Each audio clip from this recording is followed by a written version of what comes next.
हाँ, तो बालकों हम लोग ने लास्ट लेक्चर में अपना पूरा अवतल दर्पण द्वारा प्रतिबिंब का बनना खत्म कर दिया था। हाँ, भूल गया, वेलकम।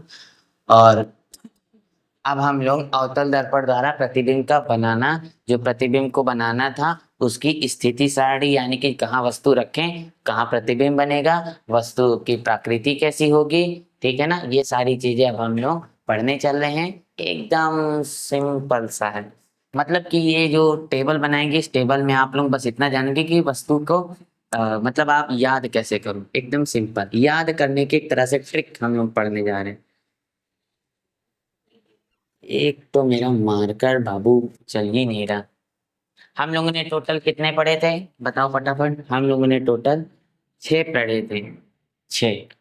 सबसे पहला सबसे पहला वस्तु कहाँ रखी थी। यहाँ पर हम लोग किसकी बात कर रहे हैं, वस्तु की बात करेंगे। ठीक, हम लोग वस्तु कहाँ रखे थे।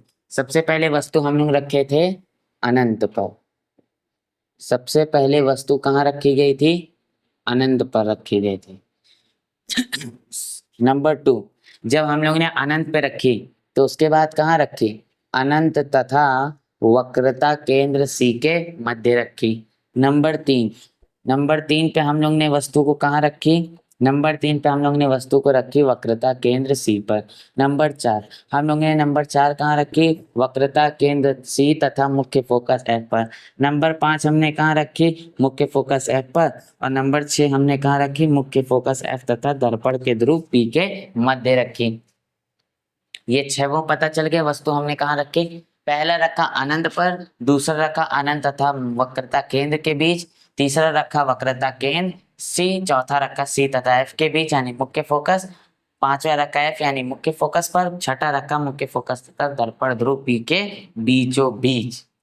चलो, अब हम लोग बात करेंगे प्रतिबिंब। प्रतिबिंब कहाँ कहाँ बना।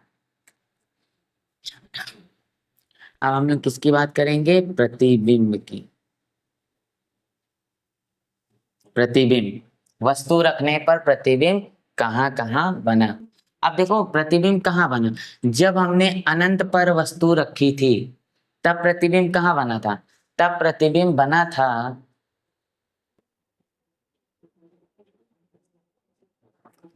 तब प्रतिबिंब बना था मुख्य फोकस पर यानी कि एफ पर।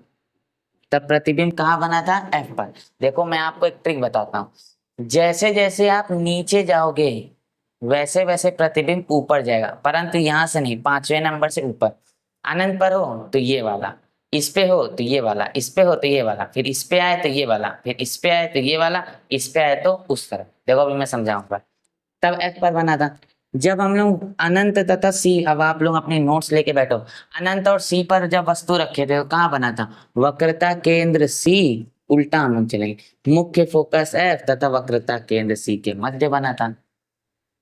जब हम लोग वक्रता केंद्र पे रखे थे तो वक्रता केंद्र पर ही बना था, याद है ना। ऐसे रखे थे तो उसी के नीचे ऐसे बन गया था। उसके बाद नेक्स्ट देखो, जब हम लोग चौथा नंबर पढ़े थे, चौथा नंबर यानी वक्रता केंद्र सी तथा एफ के बीच में, तो कहाँ बना था, तब ये बना था सी तथा ऐसे उल्टा रखेंगे ना, सी तथा अनंत के बीच में, यानी कि ना तो ज्यादा अनंत और ना ही ज्यादा सी पर, यानी कि ऑलमोस्ट ऑलमोस्ट वक्रता केंद्र के उस पार। उसके बाद जब हम लोग वस्तु को एफ पर रखे थे तो ऑब्वियस सी बात है अनंत पर बना था, अभी हम लोग ने लास्ट वीडियो में ही पढ़ा। और जब वस्तु को हम लोगों ने एफ तथा पी के मध्य रखा तो दर्पण के उस ओर, दर्पण दर्पण के उस ओर। यहाँ तक की बात समझ में आई। अब देखो उल्टा कैसे हो रहा है, अनंत यहाँ पे था, 5वें से उल्टा होता है, छठे से नहीं। यहाँ पे अनंत था, ये उल्टा हो गया। यहाँ पे ये था, ये देखो ये हो गया। यहाँ पे ये और ये देखो उल्टा चल रहा है ना। ये जैसे चलेगा ये उल्टा चलेगा। कहाँ से होगा, ये 5वें से होगा। पांचवा पांचवा आपस में उल्टा उल्टा, और छठा छठा जो है ये छठवे छठवे एकदम ही अजीब है, एकदम ही। चलो, प्रतिबिंब की स्थिति आप लोगों ने देख ली, प्रतिबिंब कहाँ बनेगा। अब हम लोग देखते हैं प्रतिबिंब की प्रकृति। प्रतिबिंब की प्रकृति, प्रकृति का मतलब वास्तविक उल्टा वाला, सब में सेम। वास्तविक उल्टा, वास्तविक उल्टा, सब में कॉमन, वास्तविक उल्टा, वास्तविक उल्टा, वास्तविक उल्टा। लेकिन इसमें लास्ट वाले में क्या होगा?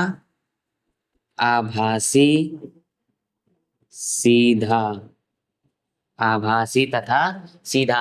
अब आपको ये जो मैं टेबल बनवा रहा हूँ, इस टेबल से आपको एक ये फायदा हो जाएगा, फायदा ये हो जाएगा कि आपको बार बार पन्ने पलट करके पूरा चार्ट देखने मतलब पूरा चार्ट कर रहा हूँ, पूरी हेडिंग पूरा रचना पढ़ने की जरूरत नहीं है। आप इसी से केवल इतना जान सकते हो।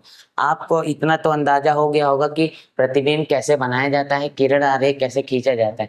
तो बस आपको इसको देखना है, इसको देखना है, इसको देखना है, और कहाँ कैसा वस्तु का आकार होगा, बस इसको देखना है। ठीक, अब आइए हम लोग बढ़ते हैं किस पे? वस्तु के आकार पे। वस्तु का आकार, वस्तु का आकार, आकार माने बड़ा होगा कि छोटा। देखो जब हम लोग एफ पर रखे थे तो वस्तु कैसा था? बिंदु नुमा। वस्तु कैसा था? बिंदु नुमा। अब हम लोग याद रखना, प्रतिबिंब किसके रूप में देख रहे हैं? वस्तु के सापेक्ष रख के देख रहे हैं, वस्तु के सामने उसका कंपेयर करें। तो वस्तु के कंपैरिजन में ये कैसा था? बिंदुनुमा। जब हम इस पे रखेंगे तो कैसा था? छोटा। छोटा का मतलब कैसा छोटा? वस्तु से छोटा। ये अपना खुद लिख लेना, वस्तु से छोटा। मेरी तो इंक ज्यादा बची नहीं है। उसके बाद जब हम लोग ने सी पर रखा था तो कैसा था? वस्तु के बराबर, वस्तु के बराबर वास्तविक उल्टा। देखो मैंने अभी यहाँ बनाया ना, ये दोनों सेम सेम थे, जुड़वा भाई। उसके बाद जब यहाँ पे रखेंगे तो वस्तु से बड़ा बनेगा। ठीक है, ये बात याद रखना। उसके जब यहाँ पे रखेंगे तो बहुत बड़ा बनेगा, बहुत बड़ा, बहुत बहुत बड़ा, आप जितना कह लो बहुत बड़ा बनेगा। अरे अनंत पे बन भी तो रहा है। और जब हम लोग आभासी तथा सीधा रखेंगे तो भी बड़ा ही बनेगा। ठीक, तो भी बड़ा ही बनेगा, लेकिन कैसा बनेगा? सीधा और दर्पण के उस पार। सिंपल।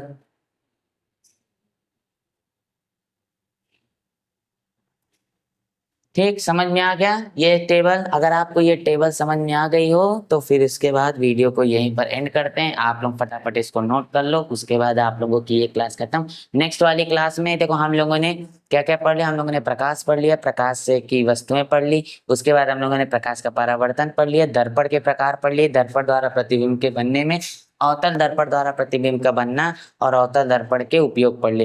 इसके बाद नेक्स्ट वीडियो में हम लोग उत्तल दर्पण का प्रतिबिंब बनना और उत्तल दर्पण के उपयोग एक साथ पढ़ लेंगे, क्योंकि उसमें दो ही पढ़ना है, बस छोटा सा एक वीडियो में कवर हो जाएगा। फिर इसके बाद हम लोग आई गेस न्यूमेरिकल की ओर बढ़ जाएंगे। नोट कर लीजिए, उसके बाद मैं इसको इरेज कर देता हूँ।